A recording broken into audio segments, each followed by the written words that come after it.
What's up, Chapel Life Group leaders? Hey, we just wanted to take a moment and really walk through what these life group questions, these big idea questions are going to look like for you each and every week. We've already gotten questions from you just saying, hey, it'd be so helpful if we knew exactly what it's going to look like in the fall. And we want to be able to provide you with some clarity around that. So today we're going to introduce you to the study guide. You're going to be able to view it. It's going to be attached to this video. So if you have any questions after this, reach out to me at khackbarth@chapel.org or reach out to Zach at zcummings@chapel.org, and we'd love to be able to help you however we can. Yeah, so the way it's going to work is each week we're going to build the big idea sheet off of what the message is. And so we'll be working on that during the 9 and 11 o'clock service, and you'll actually have the copy. That way, whether your group meets right after church or on a Thursday evening, that way you'll have it whenever it's ready for you.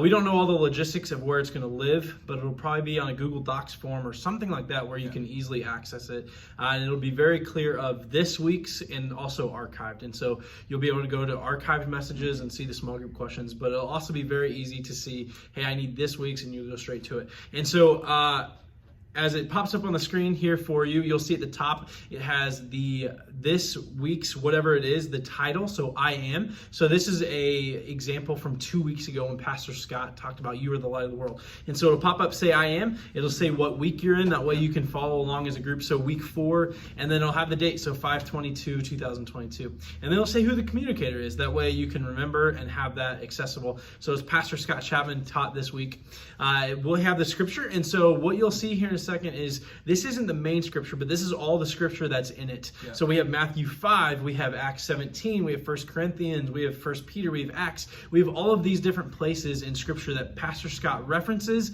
or talks about or goes into in depth. And the reason behind that is in case your group was like, hey, remember when Scott talked about this? You can actually flip to it and find it. And so this isn't just the main text, this is all the text that Pastor Scott talked through. And then of course under that we have the big idea. And so we want to be very, very clear of what the big idea for this message is. And sometimes it'll be super simple and sometimes it'll be a longer, but this big idea from the previous week is that you are the light of the world. And so then after that, those are just things that you'll see as a group leader. And so then after that, of the conversation that you'll actually lead is the icebreaker. And so you can explain what that looks like. Yeah, and I love that you mentioned the big idea because remember, the reason that we're doing this and we're really taking this approach with our life groups is so that people will be applying what they're learning. So we want to really ingrain what that big idea was, what that main point was, and then actively live into that. So at the start of every life group, we have an icebreaker that's kind of recommended. Now, you will know your group best. So if you're super close to your group, you know each other really well, the icebreaker won't always be necessary, but it can be kind of fun. Like in our group recently, we asked, what would you do if you could do anything in the world and like money wasn't an issue, time wasn't an issue, all that stuff. And we had a lot of fun answers and some more serious answers as well. But it was just really cool. And that's what an icebreaker does. It kind of just gets everybody engaged right at the beginning. And you're trying to get the whole group to answer. So even somebody who might be more reserved, they might not share right away, but towards the end you might say, so what do you think about this so-and-so?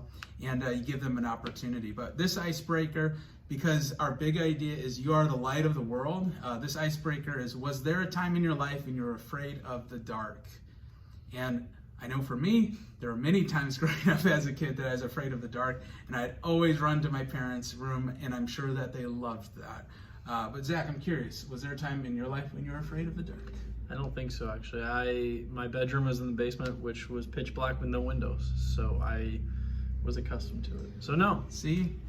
We are totally opposite, yet we look like twins. I guess so. All right. Yeah. So as Kenny said, the goal is to, start at a surface level, have conversations, somewhere take a turn into serious, and then eventually I think the goal is to have a spiritual conversation, Yep. to talk about the big idea and to actually bring, God and Jesus. That is the goal of these groups. And so start surface, get to serious, and then try to land the plane in spiritual.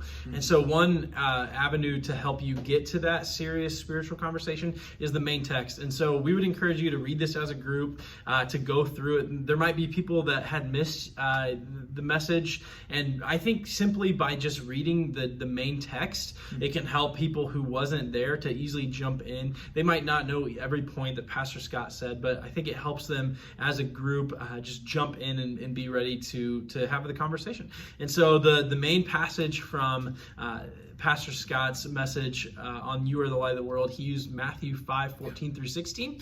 And so you'll see that on the paper that it's very clearly main text. It has what the scripture is, and then it has the translation. And that's not saying that your group has to use that translation, but that is saying that that's what Pastor Scott taught out of. And then even in where it has it written out, word for word, what those verses are, that is in that translation too. And so if you want to look it up on your phone or something and you want to follow along with that, it's just trying to help your group be on the same page and be able to find the translation that it was taught in and be able to follow along in that. And then after you have the main text and you read through it, your group will jump into life group questions. Yeah.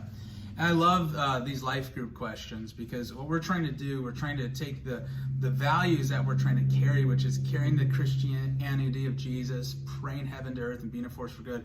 We're trying to take those and infuse them into the questions so that we truly are living this out in community. So I'm just going to give you a couple examples. Our first question is, Pastor Scott talked about being the light of the world and how it's not about an accomplishment, but rather an identity. And then the question is, do you find that you are striving to accomplish that, or are you resting in your identity of being the light of the world? And what's cool about this question is it's going to open up a lot of different perspectives. And just a little tip, as the leader, sometimes we can get in the habit of answering our own question right away. Maybe there's an awkward silence, and I've had this happen to me before where I get a little stressed out because no one's answering, and I'm like, oh, I just need to say something and break up the silence. But sometimes you have to give people space, especially when the group is newer. It's going to take a while to build trust. But you ask the question, and then you wait, and you allow people to start answering. And if no one answers, you can just say, hey, what do you think about this? What do you think about this? And then as a leader, often either you don't have to answer every question, but sometimes you will answer the question as well. But wait till everyone else has shared. Because when you're the leader, a lot of times people's opinions and thoughts will bend to whatever you said first, and then they're not truly sharing what they believe or think. What we want to do is grow. Another question that I love is question number 3. It says, out of these 3 options that Pastor Scott talked about, what is the main reason that you find yourself not wanting to share your light? And here are the options. You are in fear of sharing your light. Or you want the world that you want. You do not want to be led by God. Or you feel that you are not equipped to share your light. A lot of great options. And what we want to encourage you in is, in this, if somebody's like, well, it's actually something else, you don't have to be like, no, that's not an option on this list, okay? One thing that we want to really help you in is that you don't feel like you have to be so rigid to the structure of these questions. Remember, this is ministry. So sometimes you need to go maybe a little bit different direction, or maybe something comes up in the conversation that's just so awesome, and maybe you pivot and you start diving into that a little bit. You want to stay on topic, but you don't need to go through these questions like they're orders, okay? And that's really important. And the more you do this as a leader, the more it's going to feel natural to you, where even on the fly, you can make it feel very natural and not forced. Yeah, that's awesome. Yeah, so I love that Kenny pointed out 2 different questions, and so different ways of questions. So one was just kind of an open-ended question of hey, share where you are with this. But then question number 3, and you'll even see question number 4, they both have things that Scott said, and it's saying, hey, actually choose one. And then have it open-ended. And so one thing that I would encourage you is if it says, hey, Pastor Scott said this, pick one, that you don't just have a group member say, well, I think it's, fear of sharing your life. That actually you as a leader, you'll say, well, how come? If they don't actually expand on that, to actually have them kind of share. Because I think a lot of times, and Kenny was talking about building trust within the group, I think a lot of times when they start to wrestle through that and they're like, oh, wait, they struggle with the same thing, I think it'll build trust. And I think a lot of times the icebreaker can feel silly, but what a great thing that an icebreaker does is it builds trust. Exactly. One easy way to build trust is making a fool of yourself in a way. And so sharing a funny story, letting your walls down, letting your guard down, and kind of making yourself look silly in the icebreaker. Like it builds trust really well within that. And so, so the things with these life group questions are awesome. And we hope that it helps them, have a conversation. But we also want our groups to have application. And so the last thing is Force for Good Challenge. And so, of course, we talk about being a force for good a lot. And we don't want it to just be something that we talk about, but we actually want to help you give your group a prompt to actually go be a force for good in their community, in our church, wherever it is. And so each week it'll have a different challenge based off of what the message is. And so, of course, this message from 2 weeks ago is Pastor Scott talking about you are the light of the world. So you are actually called to do something. And so the Force for Good challenge for this week would be take time this week to bless your neighbors. You can mow their grass, cook dinner for them, or just sit and talk with them. And so it gives a broad thing. So bless your neighbor. This week, take time to bless your neighbor. So that's the broad thing. But then it says, hey, here's a couple options. You can mow their grass, so you could cook them dinner, or you could just sit and talk with them. And so the goal of this is to give you a broad thing, is to give you a big idea of what you could do to bless your neighbors, and then give specifics of, hey, you could do this, or you could try that. And that doesn't mean that your group has to do one of those options. They could think creatively of hey, we want to do this for our neighbor, or for that. And then the big thing with this is I would have them next week share if, hey, did they do the Force for Good challenge? And then celebrate the time out of it if they did, and share stories. And I think, sharing what happened with those Force for Good challenge, I think can really spark just a fire within your group and really challenge them. And so, I would just encourage you to really hold them accountable for the Force for Good challenge, not in a way of where it feels, super rigid and if they didn't do it, then they're in trouble, but just to keep each other accountable and to share stories of the awesome things that God did. Awesome. I love that, Zach. And the last thing that we're going to have on the sheet for you is praying heaven to earth. And this is really a prompt. This is a reminder that at the very end of this life group discussion, we want you to actually pray together with your group, with each other, for the community, for the church. And we might have some specific prompts for you, but often it's simply going to be following up with what you're praying for last time you met, and now this time seeing how things are going, but praying again. And it's believing God for really big things. So if someone's sick, don't say, oh, that's so bad, I feel really bad for you.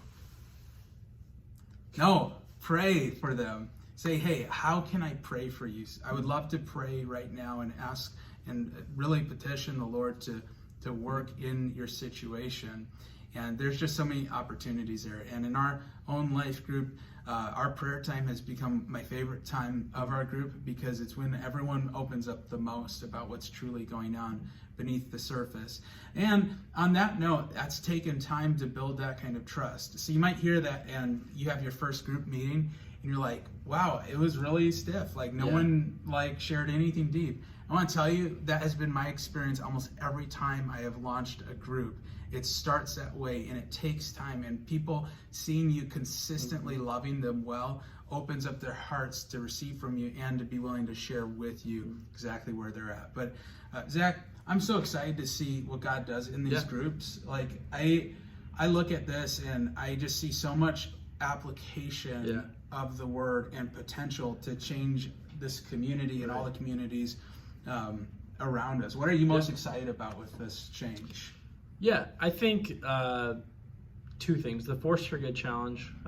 So actually having us apply what we were doing. And Kenny and I were talking as a staff a couple weeks ago of like, do you guys even remember what the message was 2 weeks ago? And none of us really knew.